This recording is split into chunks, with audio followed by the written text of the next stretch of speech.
कैसे हैं आप सभी लोग। एपिसोड नंबर 22 को लेकर आ चुका हूं। ज़्यादा टाइम वेस्ट नहीं करते हैं और चलिए शुरू करते हैं आज का एपिसोड। एपिसोड की स्टार्टिंग हमें वही अंडरग्राउंड बार से दिखाया जाता है। यहाँ पर जेनी का अड्डा है, तो जेनी के अड्डे के अंदर का सीन दिखाया जाता है। यहाँ पर जेनी, बारटेंडर और डेडपूल यहाँ पर आ चुका है एक नए सूट के साथ। तभी वैन अंदर घुसता है, तभी डेडपूल उससे कहने लगता है, तुम यहाँ पर आ गए माय पार्टनर। तभी वैन उससे कहने लगता है, तुम्हें किसने कहा कि मैं तुम्हारा पार्टनर हूँ। और तभी उसे पटाते हुए डेडपूल उससे कहने लगता है, इतने ज्यादा बुरे भी मत बनो, आखिरकार मुझे एक फेमस फ्रेंड जो चाहिए। तभी वैन पूछता है, क्या फेमस और मैं। तभी डेडपूल बहुत ज्यादा खुश होते हुए उससे कहने लगता है, जेनी इतनी ज्यादा खुश थी जो भी तुमने काम किया है इस बार। तुम्हें पता है ना वो क्रिम ग्रैंड वर्सिटी ग्रुप में तुमने जब काम किया तभी लास्ट टाइम वो एकदम टॉप नंबर का था, तो सभी लोग बहुत ज्यादा खुश हो गए थे, इसके कारण तुम बहुत ज्यादा फेमस हो गए हो। तभी अचानक से जेनी की मेन्यू बुक आती है और सीधा उसके डेडपूल के सर पर गिरती है और वो वहीं बेहोश होकर गिर जाता है। तभी जेनी उससे कहने लगती है बेन से, तुम इस इडियट पे ध्यान मत दो तो बेटर रहेगा। और तभी जेनी बेन से पूछ लगती है, तुम बताओ अपना क्या चल रहा है, तुम्हारा जो क्रिमिनल बर्सनरी के साथ काम किया था वो कैसा रहा। तभी बेन उससे कहने लगता है, खैर ये इतना था खास भी नहीं था, ठीक ठाक था, उससे तो बेटर था, उस क्रोकोडाइल क्रोकर से तो बेटर ही था ये काम। और वो उस मोस्टर के बारे में सोचने लगता है जिसे उसने हराया है और कहने लगता है, ये मेरे लिए इतना ज्यादा मुश्किल भी नहीं था उस स्कैवेंजर्स के हायर से फाइट करने में। तभी जेनी उसे बताती है कि वो एक रिटायर्ड सोल्जर था। अगर ये डिस्ट्रिक्ट 51 से था, इसका मतलब इसकी जो स्किल्स है उसका हम अंदाजा लगा सकते हैं। तभी डेडपूल खड़ा होता है और बेन से कहने लगता है, यहाँ पर जो सारे के सारे स्कैवेंजर्स हैं वो एक जैसे नहीं है, यहाँ पर कुछ ऐसे भी हैं जो काफी ज्यादा पावरफुल है और कुछ लोग उन्हें अंडर एस्टिमेट करते हैं और मारे जाते हैं। तभी बेन उससे पूछता है, तुम्हारा मतलब जो चीफ एग्जीक्यूटिव है वो बहुत ज्यादा स्ट्रॉन्ग है। तभी बेन उससे बताती है, हाँ तुमने बिल्कुल सही कहा, यहाँ पर बहुत ज्यादा डिफरेंस है उनके हायर अप्स में भी, खासकर डिस्ट्रिक्ट 20 के जो स्कैवेंजर है वो बहुत ज्यादा पावरफुल है इनके मुकाबले में। तो मैं तुम्हें एक सलाह देना चाहूंगी, तुम्हें जितना पॉसिबल हो सके उन्हें अवॉइड करो तो बेटर रहेगा। ये सुनते ही वैन कहने लगता है, मन में सोचते हैं मुझे इस बात को ध्यान रखना होगा। तभी जेनिस के पास आती है और उससे कहने लगती है, वैन क्या तुम्हें पता है कि तुमने जो लास्ट काम किया है, जो जॉब की है, उसके कारण तुम बहुत ज्यादा फेमस बन गए हो। तभी वैन कहने लगता है, तो क्या। और तभी जेनी कुछ निकालते उससे कहने लगती है, यहाँ पर और भी कस्टमर चाहते हैं तुम्हारे साथ काम करने के लिए, जो कि एक लाइटनिंग मेज है, इसलिए मैंने तुम्हारे लिए कुछ एफर्ट्स डाले हैं इसमें। यहाँ पर कुछ ऐसी रिक्वेस्ट है जो आई हुई है और इन रिक्वेस्ट की लिस्ट में तुम्हें देती हूँ, जो भी तुम्हें पसंद आए तुम उसके साथ काम कर सकते हो। और तो और यह रहा वो ब्लड सैंपल जिसके लिए तुमने पूछा था। तभी जैसे ही वो लिस्ट देखता है कामों की, ये सब देखकर तो वो दोनों को दोनों शौक होते हैं, डेडपूल और वैन। तभी वैन ये देखकर कहने लगता है, इतने ज्यादा। तभी जो जेनी होती है वो उससे कहने लगती है, इसका मतलब यह हुआ कि काफी ज्यादा लोग चाहते हैं एक स्किल्ड लाइटनिंग मेज का अपने काम पर रखने के लिए। और तभी जेनी की आंखों में पैसे दिखने लगते हैं, पैसा, और कहने लगती है, चलो बहुत और ज्यादा लंबे समय तक काम करते हैं अपन लोग मिलकर, और तो और जो फीस मैं तुमसे लेती हूँ उसके लिए तुम्हें डिस्काउंट भी दूंगी।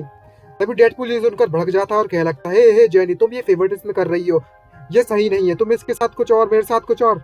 और तभी जेनी उसके ऊपर अपनी उंगली रखते हुए शांत करा देती है और तभी वो डेडपूल वहीं पर शांत हो जाता है। तभी जो बारटेंडर होता है वो उसे एक ड्रिंक देता है और बेन उससे थैंक्स कहता है और काफी ज्यादा कूल लग रही है ड्रिंक, तो भैया मुझे भी चाहिए, क्या है ये वैसे।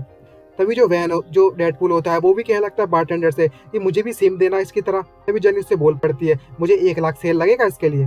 तभी वो रोना चालू कर देता है डेडपूल और कहने लगता है, प्लीज ऐसा मत करो मेरे साथ। तभी जेनी कहने लगती है, 2000 मतलब 2 लाख सेल।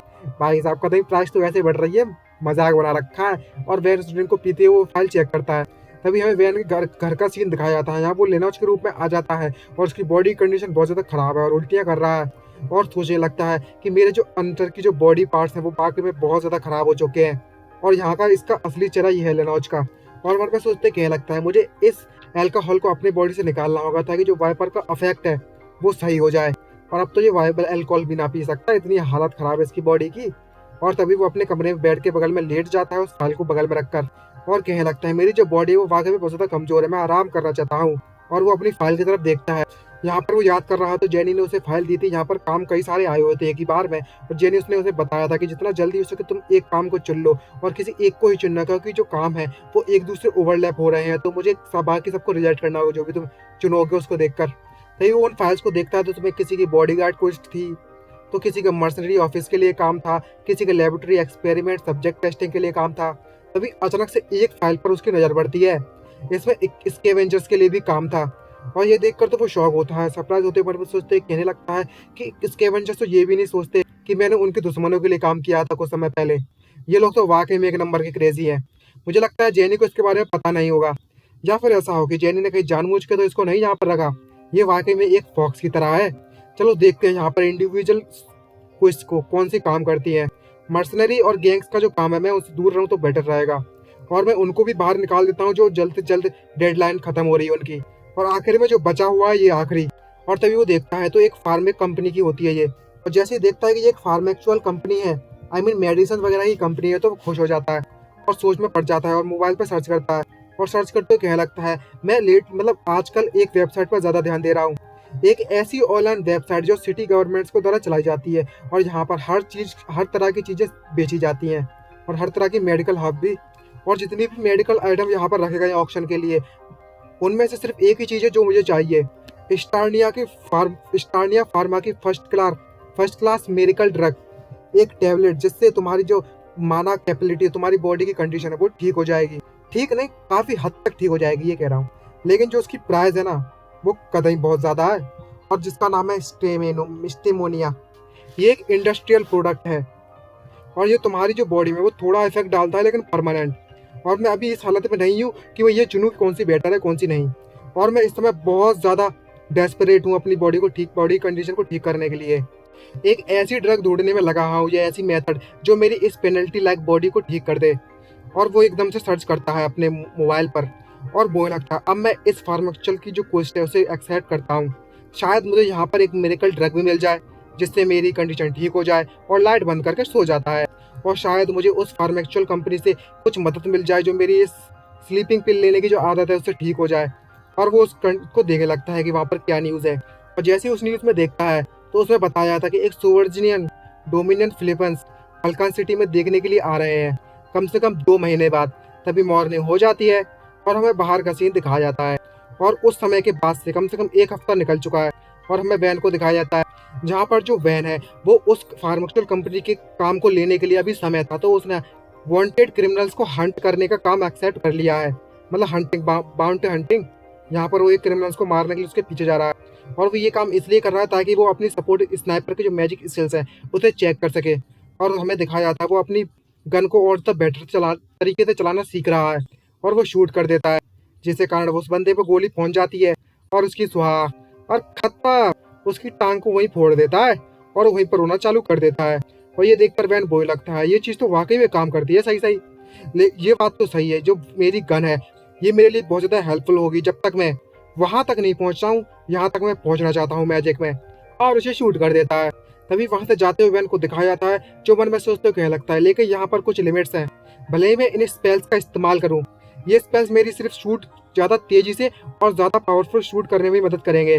अगर मैं कुछ ऐसे मैजिक स्पेल सीख सकूँ जो इनहेरेंटली सपोर्ट करते हैं तो ये मेरे लिए बहुत ज़्यादा बेटर होगा, लेकिन अभी नहीं, बाद में जाएंगे सीखने के लिए। और वो वापस से जेनी के ऑफिस में पहुंच जाता है, और जेनी उससे पूछती अच्छा तुम आ गए, क्या तुमने जो तुम्हारा वेकेशन था तुमने इसे एंजॉय किया। तभी जो जेनी होती है वो उससे कहने लगती है अच्छा तो तुमने फार्मास्यूटिकल कंपनी का जो क्वेस्ट है उसे एक्सेप्ट किया है, अच्छा ऐसी बात है तो मुझे जल्दी से दो। तभी वैन सिर्फ सोचने में पड़ जाता है, कंफ्यूज होता है और वो लगता है तो मैं इस बारे में कैसे पता। तभी जेनी उससे कहने लगती है ये आखिरी रिक्वेस्ट बची हुई जो एक्सपायर नहीं हुई, और तो और तुम मेडिसिन में बहुत ज़्यादा इंटरेस्ट दिख रहे थे इसीलिए।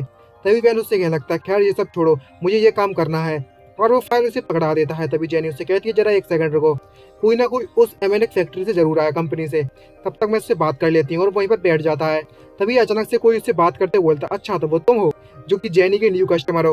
तभी वो ये वैन उससे पूछता है तुम मुझे जानते हो। तभी वो सामने व्हाइट कोट वाला बंदा उससे कहने लगता है हाँ बिल्कुल क्यों नहीं, क्या तुम कोई एक लाइट मतलब तुम वही नहीं हो जो काफ़ी ज़्यादा फेमस है इस समय लाइटनिंग में, और तो और काफ़ी ज़्यादा लोग तुम्हारे बारे में बातें करने में लगे हुए हैं, और तो और वह लोग ये भी कहते हैं कि तुम बाउंटी हंटर्स को लेकर बहुत ज़्यादा सीरियस हो, मतलब पैसा के चक्कर में तुम बहुत ज़्यादा लालची हो, सीधे दूसरे शब्दों में कहो तो। तभी दूसरे मन में सोचते हुए कहने लगता है मैंने पैसों के लिए काफ़ी ज़्यादा बाउंटी हंटिंग की तो है, ये बात तो सही है, इस बात में सेंस तो बनता है कि वो लोग ये कहेंगे। तभी बंदा उससे कहने लगता है मैं ऐसे कुछ बुरा नहीं कहता तुम्हारे लिए, इस सिटी में सिर्फ 2 ही रीज़न ऐसे हो सकते हैं जो तुम्हारे सर पर रिवॉर्ड रखे, कुछ ऐसे लोग जिनके बारे में कोई किसी को घंटा फर्क नहीं पड़ता अगर वो मारे भी जाए, और दूसरे ऐसे लोग जो इतने ज़्यादा पावरफुल हैं उनके सर पर बाउंटी रख भी जाए तो उन्हें घंटा फर्क नहीं पड़ता।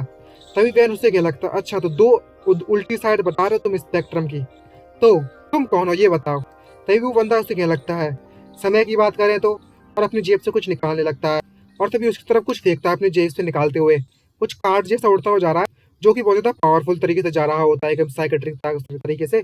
और अचानक से वो देखता है वैन अपनी पावर से उसे रोकने की कोशिश करता है अपने हाथों से, लेकिन जो कार्ड होता है वो हवा में उड़ रहा है, और ये देखकर वह शॉक होता है और कहने लगता है मैंने इस बात की उम्मीद नहीं की थी कि यहाँ पर कोई सुपरनेचुरल पावर वाला बंदा भी होगा। और इसी के साथ यह एपिसोड यहीं पर समाप्त होता है। मिलते हैं नेक्स्ट एपिसोड में, आज के लिए इतना ही। Bye bye. Like, subscribe and comment करना मत भूलिएगा।